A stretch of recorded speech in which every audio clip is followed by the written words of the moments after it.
গৌর গদাধর মন্দিরে দোলযাত্রা ও গৌর পূর্ণিমা উপলক্ষে ভক্ত সমাগম। 515 বছরের ঐতিহ্যের জাগরণ। হাজার হাজার দেশ বিদেশ থেকে আসা ভক্তের উপস্থিতিতে মন্দির প্রাঙ্গণ এক মহা মিলন ক্ষেত্রে পরিণত হয়েছে, যা চলছে 4 দিন ব্যাপী মহোৎসব। চাপাহাটি গৌর গদাধর মন্দিরে দোলযাত্রা ও গৌর পূর্ণিমা উদযাপন বেশ জমজমাটপূর্ণ। হাজার হাজার দেশ বিদেশের ভক্তদের সমাগমে মন্দির প্রাঙ্গণ হয়ে উঠেছে এক মহা মিলন ক্ষেত্রে। খোল, করতাল আর হরিনাম সংকীর্তনের সুরে মুখর চারিদিক। রঙের আবিরে রাঙা আকাশে বাতাসে ভক্তিময় আনন্দের আবহ ছড়িয়ে পড়েছে গোটা এলাকা জুড়ে। এবছরের ঐতিহ্যবাহী চাপাহাটি গৌর গদাধর মন্দির 515তম বর্ষে পদার্পণ করছে। সেই ঐতিহাসিক মুহূর্তকে স্মরণীয় করে তুলতে মন্দির কর্তৃপক্ষের উদ্যোগে 4 দিনব্যাপী বিরাট মহোৎসবের আয়োজন করা হয়েছে। ধর্মীয় আচার অনুষ্ঠানের পাশাপাশি নেওয়া হয়েছে একাধিক সমাজ কল্যাণমূলক কর্মসূচি, যেমন বস্ত্র বিতরণ, বৃক্ষরোপণ ও বিভিন্ন সেবামূলক উদ্যোগ উৎসবের তাৎপর্যকে আরও গভীর করেছে।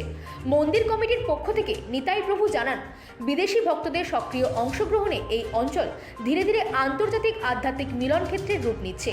রাশিয়া, আমেরিকা, ইউরোপ সহ বিভিন্ন দেশ থেকে আসা ভক্তরা খোল, করতাল ও নাম সংকীর্তনে মেতে ওঠেন। সৃষ্টি হয় এক অনন্য ভক্তিময় পরিবেশ। Bureau report, রাতদিন news network.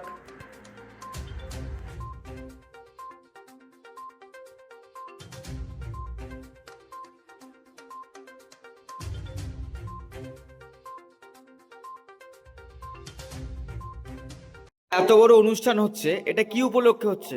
এটা পরিক্রমা গৌর গদাধর দোল পরিক্রমা উপলক্ষে এবং গৌর গদাধরের 515 বছরের পূর্তি মহা মহোৎসব 515 অ্যানিভার্সারি উপলক্ষে। তো এই অনুষ্ঠানে কি কি কর্মসূচি রয়েছে? আমাদের এই গৌর গদাধর কর্মসূচি প্রথম হলো পরিক্রমা 19 তারিখ, 19শে ফেব্রুয়ারি থেকে 2রা মার্চ পর্যন্ত পরিক্রমা হবে।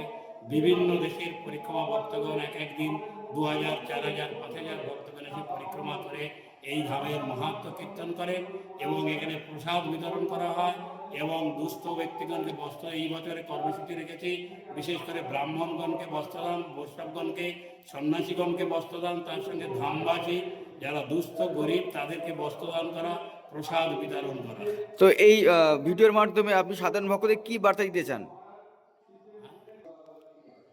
এই সাধারণ মানুষকে বার্তা দিতেই চাই এটা যে বিশেষ করে ভগবান, আমরা সবাই মায়াবদ্ধ যে ভগবানকে আমরা মনে রাখতে পারি না, তাই এই উৎসব উপলক্ষে গৌর গদাধর যে সাক্ষাৎ ভগবান, প্রমিনেন্ট ডেটিস, তাই তারা এই মন্দির প্রাঙ্গণে এসে দর্শন করে পরিক্রমা করলে ভববন্ধন মুক্ত হয়ে যাব এবং ভগবানের চরণ প্রাপ্তি হবে, ভগবানের কৃপা লাভ হবে এবং মুক্তি লাভ হবে। তো আমরা সকলে এটা পুরনো কথা শুনে আসা গেছে, চাপাহাটির এই মূল অর্থ কি? চাপাহাটি মানে এখানে চাপা ফুলের বাগান ছিল এবং চাপা ফুল তুলে চাপার হাট বসতো, বাজার বসতো, তাই এর নাম চম্পকট্ট।